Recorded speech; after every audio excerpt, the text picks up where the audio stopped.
Oke, jumpa lagi bersama konten channel Agarwood 17. Oke, salam santun, damai sejahtera untuk kita semua. Kali ini kita berbagi banyak hal, membongkar hasil impus ya, dosis 4 mili. Coba kita bongkar teman-teman. Ini kayak kampak kita. Nah, ini yang hasil apa?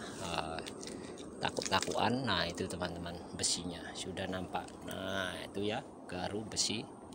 Jadi kita konsentrasi ke ini apa, bagian isi dalam supaya lebih detail lagi.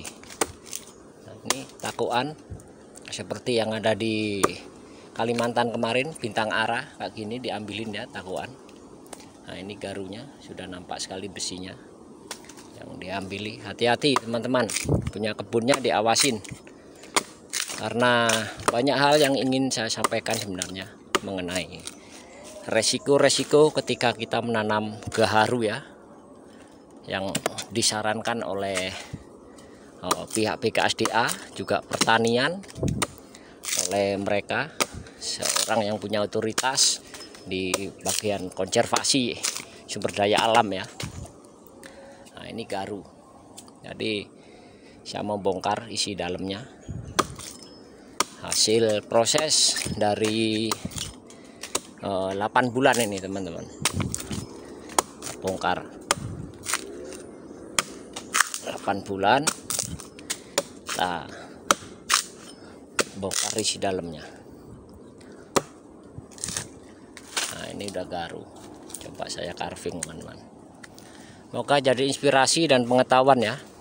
Ini kita bongkar 8 bulan. Nampak pertama hitam itu enggak jaminan teman-teman, hitam kayu lapuk ya. Kita bukan jualan kayu lapuk, kita jual garu. Oke, saya bongkar. Yang menarik, saya ingin membongkar isi dalamnya ya. Kalau ini udah pasti remah teman-teman. Nah, udah mulai remah. Nah, nanti bisa di carving bersih seperti sarang-sarang semut ya.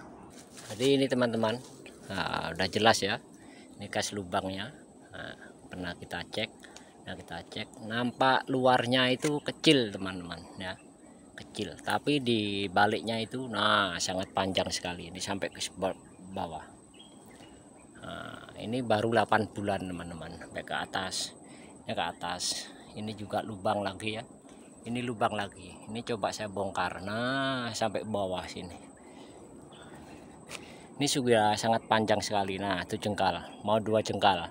Ini dosis 5 mili teman-teman, infus. Oke, saya bongkar, nanti saya bagikan terus ya untuk petani budidaya garu, terutama teman-teman yang ada di grup ya. Nah, apa dampak resiko ketika kita telah menanam garu ya?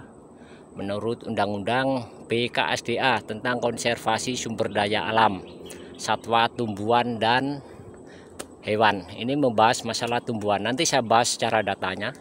Saya kebetulan saya bawakan datanya teman-teman. Jadi kita bongkar. Jangan lagi sembarangan nanam garu.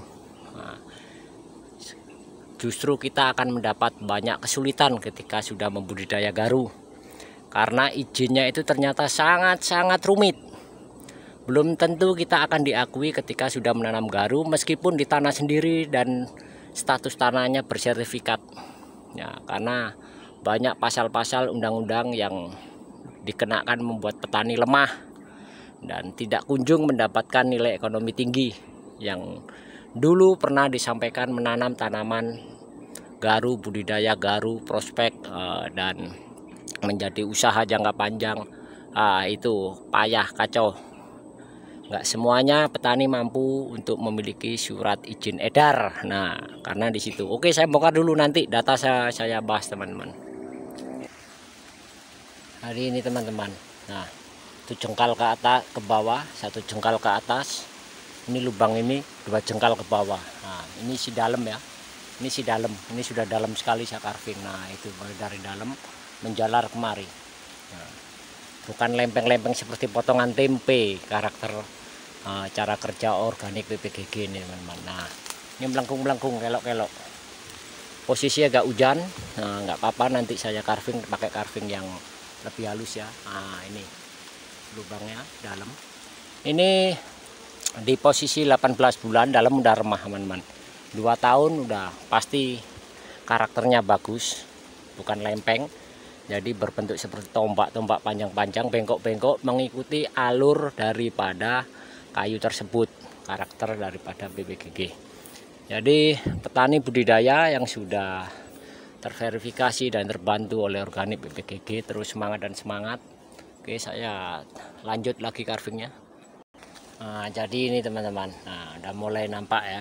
Nah, jadi ini teman-teman, nah ini lubang bornya ya, panjang ke bawah. Ini sudah 60 cm. Nah, ini garu ya. Nah, ini garunya di dalam. Ini juga dari mata bor ini turun.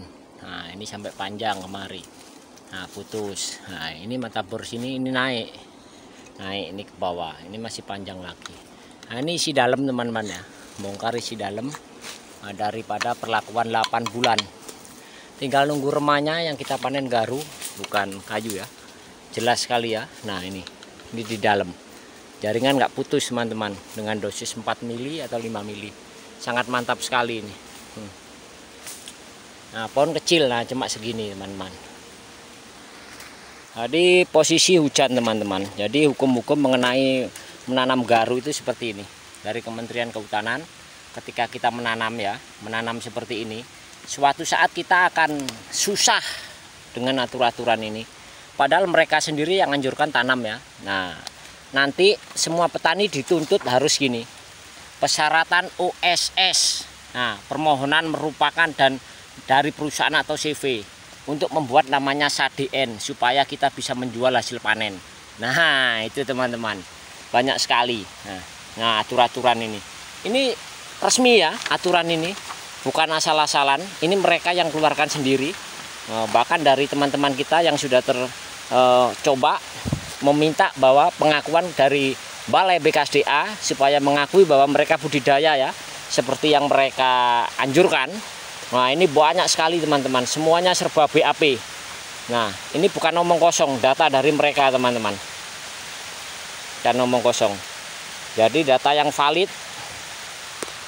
Wajib bahwa petani harus mengurus ini supaya bisa menjual hasil panennya nanti. Nah, dari BKSDA. Nah, ini.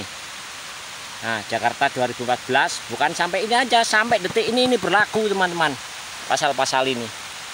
Posisi hujan saya, jadi takut data basah.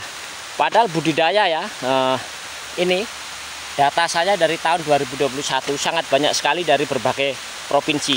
Nah, yang namanya SK, izin edar itu seperti ini contoh teman-teman. Nanti akan saya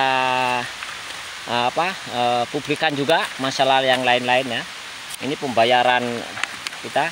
Nah, harus punya SK seperti ini, izin berusaha pengedar dalam negeri. Nah, petani itu harus seperti ini teman-teman. Betapa beratnya kan. Nah, berat petani, nanam aja udah capek belum tentu panennya kan. Nah, nanti data gampang, kapan-kapan lain kali.